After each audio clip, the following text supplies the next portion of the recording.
बिस्मिल्लाहिर्रहमानिर्रहीम। मेरे प्यारे प्यारे सुनने वालिओ, मैं जिहड़ी एक गज़ल सुनाउण लगा बड़ी पुरानी, कोई 20-25 साल पुरानी है। GC दे विच लिखी सी।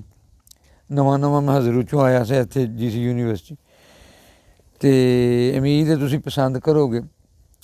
सब कुछ ओहदे आवन नाल, सब कुछ ओहदे आवन नाल, कुछ भी नहीं टुर जावन नाल।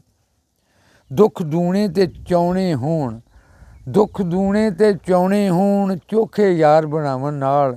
दुख दूणे ते चाउणे होण, चोखे यार बनावन नाल। ते होर अड़ीक भी सकना मैं, होर अड़ीक भी सकना मैं, जे ओह आउणा चाहवन नाल।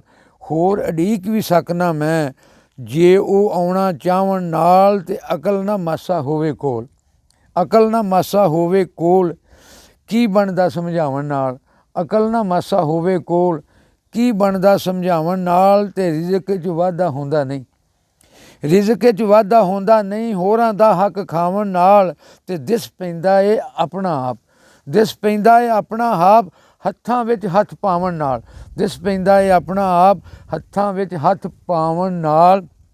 ते अनवर तैनूं लभना की, अनवर तैनूं लभना की, चोखा मगज़ खपावन नाल। सब कुछ ओहदे आवन नाल, कुछ भी नहीं टुर जावन नाल, कुछ भी नहीं टुर जावन नाल।